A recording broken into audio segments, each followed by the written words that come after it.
Adam Marcoux, 4 Gelori Lane, President of the National Teachers Union. I'm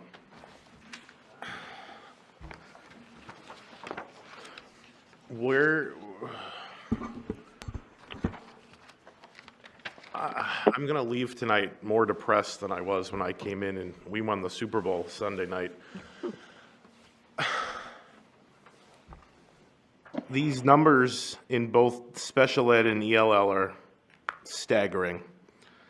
The disservice that we do to these kids and these teachers and these paras in this district is staggering. We hear what these women do. We heard what special ed does. And I wrote this out in that just think if we were properly staffed, what we could do. And I'm sorry that Mr. Kaufman isn't here with my comments on discipline, because some of these issues we talked about in special ed and in ELL are some of the same issues we're dealing with discipline. It's a big cycle.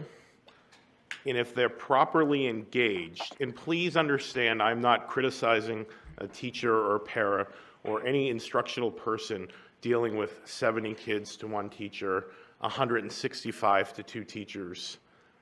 That's impossible. But yet they come to work every day and make it work.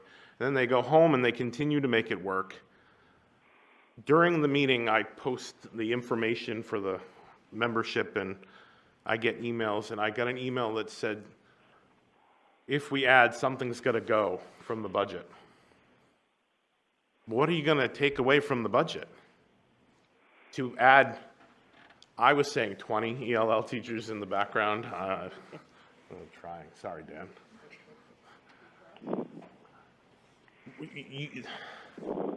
I'm sorry. I'm not going to come up and advocate to take something away to give more. We need more. And I can't do any justice to what these ladies said. And I'm so glad, thank you for being here tonight in nailing it right on the head.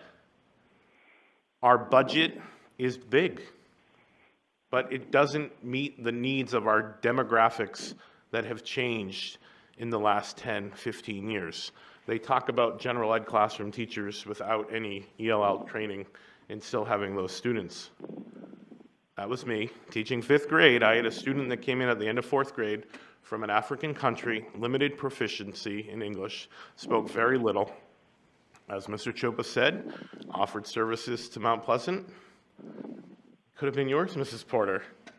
But mom and dad said, no, we want them the homeschool.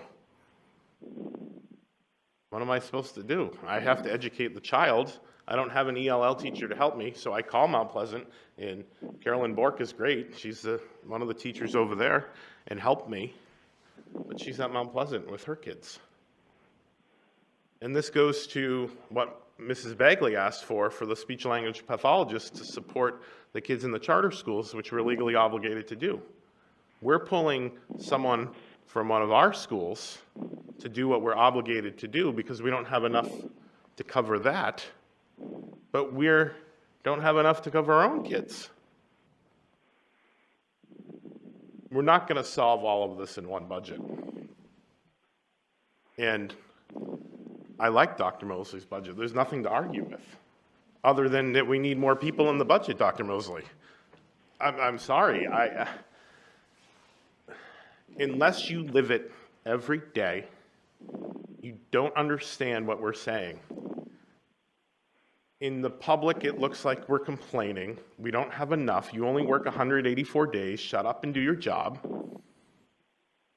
But listen to what their job is.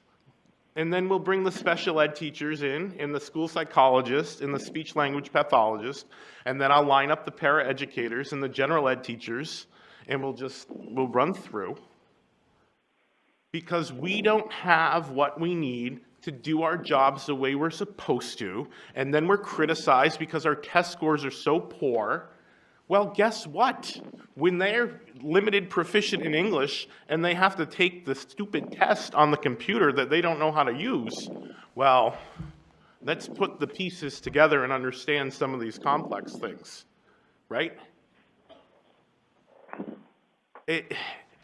It's frustrating to be a teacher, a parent, and represent 1,500 people that work their tails off every day with missing some of the basic things. It's like, would we send the fire department to a fire without a ladder? We send our teachers to school every day without pencils and erasers. You know, thank God there's a dollar store and Walmart has all these sales and, you know, buy one, get one free.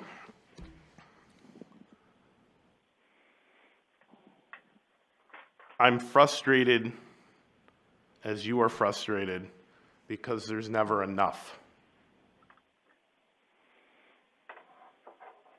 Our kids have changed. We've accepted that over here. The general public has not accepted that because I continue to hear, well, when I was in school, I graduated in 2003, started teaching in 2008, and guess what? In 11 years of teaching, the changes that have happened are astronomical. And our budget did not keep up. So I'd be willing to go down to City Hall and take it over. I'm just kidding. This is just kidding. But 2.92% is not going to do it.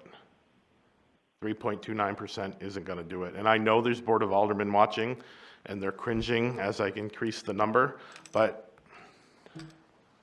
something's got to give.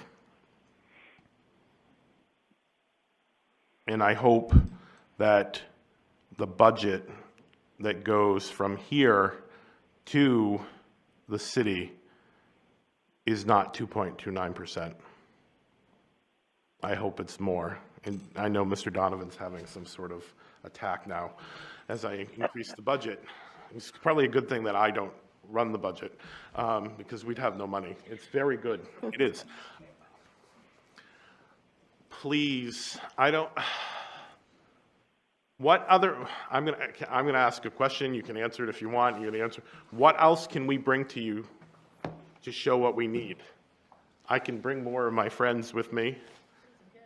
We could bring the kids.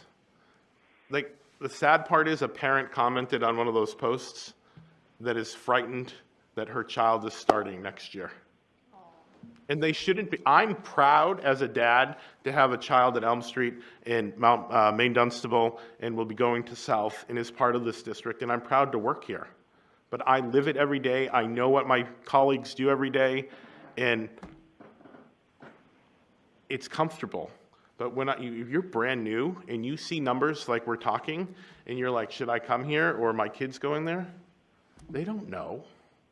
So we have to educate them, and we have to educate the public.